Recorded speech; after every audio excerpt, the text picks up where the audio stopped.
మనం మాట్లాడము in between during shoot that we should work together even more. తను exactly తను I think he's a dancer in his heart though he's making good music.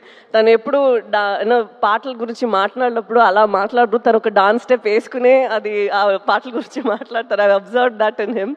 And నేను చాలా push చేశాను ఆ నమో నమ శివాయ టైంలో మీరు ఒక చిన్న క్యామియో చేయాలని. ఎగ్జాక్ట్లీ అప్పుడు తనకి జుట్టు కూడా ఉంది. సో